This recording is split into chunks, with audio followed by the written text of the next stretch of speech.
আজগুবি নয়, সত্যিকারে কথা। ছায়ার সাথে কুস্তি করে গাত্রে হলো ব্যথা।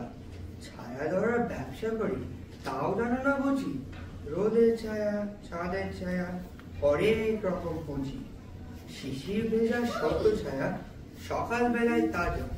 গ্রীষ্মকালের শুকনো ছায়া, ভীষণ রোদে ভাজা। চিলগুলো যায় দুপুর বেলা, আকাশ পথে ঘুরে। হাত ফেলে তার ছায়া খাঁচায় রাখি পুরে। কাগের ছায়া, বগের ছায়া, দেখেছি কত ঘেটে। হালকা মেঘে পাঁচের ছায়া, তাও দেখেছি ছেটে। কেউ জানে না এইসব কথা, কেউ বোঝে না কিছু, কেউ ঘোরে না আমার মতো ছায়া কিছু কিছু। তোমরা ভাবো গাছের ছায়া নীলুটায় বয়ে, অমনি শুধু ঘুমায় বুঝি শান্ত মতো শুয়ে।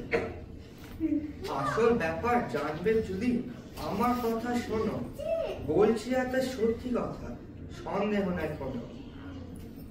কেউ যাবে তার রয়না কাছে, দেখতে না পায় গাছের ছায়া ফট দিয়ে এদিক ওদিক ছায়া।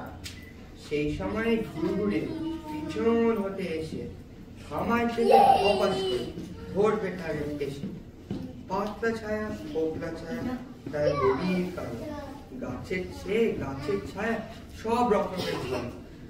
গাছ গাছালি শেকড় দখল মিথ্যে সবাই গেলে, বাপরে বলে পালায় নামো ছায়ার ওষুধ খেতে। নিমের ছায়া, ঝিঙের ছায়া, তিক্ত ছায়া পাপ, যে খাবে ভাই অগর ঘুমে ডাকতে তাহার না। চাঁদের আলোয় পেঁপের ছায়া ধরতে যদি পারো, শুকলে পরে সর্দি কাশি থাকবে না আর কারো। আমরা গাছের নোংরা ছায়া কামড়ে যদি খায়, ল্যাংড়া লোকে ঠ্যাং বাজাবে সন্দেহ নাই তাই। আষাঢ় মাসে বাদলা দিনে বাঁচতে যদি চাও, তেঁতুল তলার তপ্ত ছায়া কপটা কিনে খাও। মৌবা গাছের মিষ্টি ছায়া লটিং দিয়ে শুষে, ধুয়ে মুছে সাবধানে রেখেছি ঘরে পুষে। পাক্কা নতুন টোটকা ওষুধ একেবারে দিছি, দাম করেছি সস্তা বড় 14 আনা শিশি।